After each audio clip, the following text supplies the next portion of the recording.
समन्वय समितीची आजची बैठक तिन्ही पक्षाचे प्रमुख नेते आदरणीय रवींद्र चव्हाण साहेब, बावनकुळे साहेब, मुश्रीफ साहेब, शंभूराज, मी स्वतः, उदय सामंत यांची प्रदीर्घ बैठक या ठिकाणी झाली। आगामी येणाऱ्या स्थानिक स्वराज्य संस्थांच्या निवडणुकांमध्ये महायुती म्हणूनच राज्यभरामध्ये एकत्रितपणाने सामोरं जावं अशी आमची धोरणात्मक चर्चा झाली। 17 तारखेपर्यंत अर्ज भरण्याची प्रक्रिया त्या ठिकाणी आहे। 18 तारखेला पुन्हा एकदा महायुतीची एक पत्रकार परिषद सुद्धा त्या ठिकाणी होईल। आमचे नेते आदरणीय देवेंद्रजी, अजितदादा, एकनाथराव शिंदे आपापल्या मंत्र्यांना, पालकमंत्र्यांना, संपर्क मंत्र्यांना, प्रभारींना तशाच पैकी सूचना देतील की शक्यतो त्या ठिकाणी महायुती म्हणूनच निवडणुकीला सामोरं जावं। अधिक जर काही शक्य झालं नाही तर कटुता होणार नाही, मनभेद होणार नाही, या संदर्भातली सुद्धा काळजी त्या ठिकाणी घ्यावी। पण अधिक भर आमचा महायुती म्हणून निवडणुकीला सामोरं जाण्यावरती आजच्या चर्चेच्या माध्यमातून त्या ठिकाणी होता।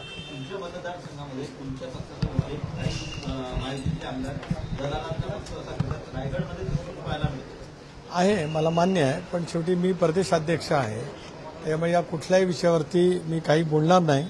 याची नोंद ज्या पक्षाच्या नेत्यांनी घ्यायची आहे ते घेतील, समन्वय समितीचे प्रमुख नेते सुद्धा त्या ठिकाणी घेतील। आता हे प्रत्येकाने ठरवायचं आहे। आपल्या वक्तव्यामुळे, आपल्या कृतीमुळे महायुती म्हणून राज्यभरातल्या जनतेने जे आम्हाला प्रचंड बहुमत दिलेलं आहे, जे आजवर स्थापनेपासून मिळालं नव्हतं, त्याला धक्का कसा पोचणार नाही, सामंजस्य कसं राहील, याचा प्रयत्न होणं अत्यंत आवश्यक आहेच। पण मी स्वतःच प्रदेशाध्यक्ष असल्यामुळे या कुठल्याही विषयावरती मी भाष्य आजही नाही करणार आणि माझ्या जिल्ह्यामध्ये असताना सुद्धा या विषयावरती मी कधी भाष्य करत नाही। तटकरे साहेब, येणाऱ्या निवडणुकीसंदर्भात संपूर्ण रणनीती ठरवली जाते, परंतु दोन्ही राष्ट्रवादी ज्या पद्धतीने स्थानिक स्वराज्य निवडणुकीसाठी एकत्र येत आहेत, या संदर्भात महायुतीच्या इतर पक्षांचं म्हणणं काही आहे, ते सकारात्मक आहेत का? नाही, या संदर्भातली काही चर्चा आज त्या ठिकाणी झाली नाही। बाय अँड लार्ज इतर महायुतीलाच कसं समर्थन मिळेल, पाठबळ मिळेल याचा प्रयत्न केला गेला पाहिजे। ते करण्यासाठीच आमचे सगळे पालकमंत्री, संपर्क मंत्री या सर्वांनीच ज्या ज्या ठिकाणी प्रभारी नेमलेले आहेत ते सर्वांनीच प्रयत्न करावा आणि या सगळ्याचा आढावा 17 तारखेपर्यंत होईलच, कारण 17 तारखेपर्यंत नामनिर्देशन पत्र भरण्याची शेवटची तारीख आहे। त्यामुळे 18 तारखेला पुन्हा एकदा समन्वय समितीची बैठक आम्ही याच ठिकाणी बोलवलेली आहे। प्रामुख्याने कुठेतरी कोकणामध्ये मोठ्या प्रमाणात महायुतीमध्ये वाद दिसतात, या संदर्भात काही चर्चा झालेली आहे? कुठे वादविवाद सोडवण्यासंदर्भात चर्चा होताना दिसतात, प्रामुख्याने रत्नागिरी असेल किंवा सिंधुदुर्ग असेल आणि रायगड असेल?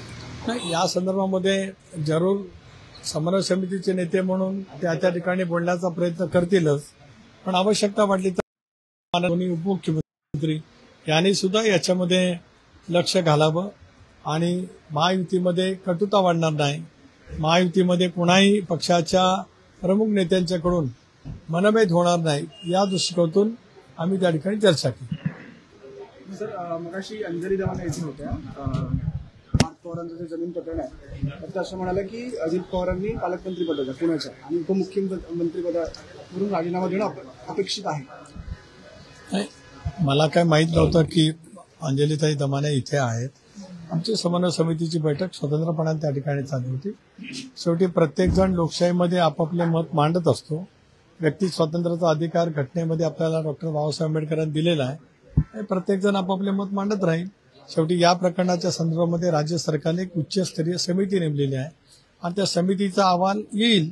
महिन्याभरामध्ये समितीने अहवाल द्यावा आणि त्या अहवालामध्ये नेमकं या प्रकरणामध्ये काय झालेलं आहे त्याची स्पष्टता आपल्याला पाहायला मिळेल। चंदगडमध्ये दोन्ही राष्ट्रवादी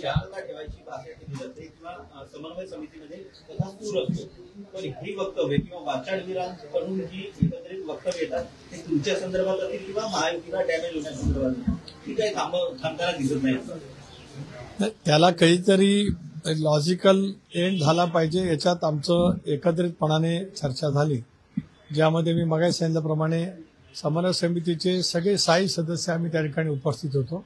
त्यामुळे गांभीर्याने या विषयावरती चर्चा झाली, त्यावरती योग्य पद्धतीने ज्यांच्याकडनं वक्तव्य होत आहेत त्यांना सूचना दिल्या जातील असं आज आम्ही त्या ठिकाणी ठरवलेलं आहे. पण या पद्धतीनं दोन्ही राष्ट्रवादी एकत्रित येऊन निवडणुका लढतायत असं स्थिती राज्यातील इतर ठिकाणी असू शकते का? तसं इतर कुठल्याही ठिकाणी नाही. आपातच परिस्थितीमध्ये कुठे काय झालं असेल तर त्याच्या संदर्भातली चर्चा होईल.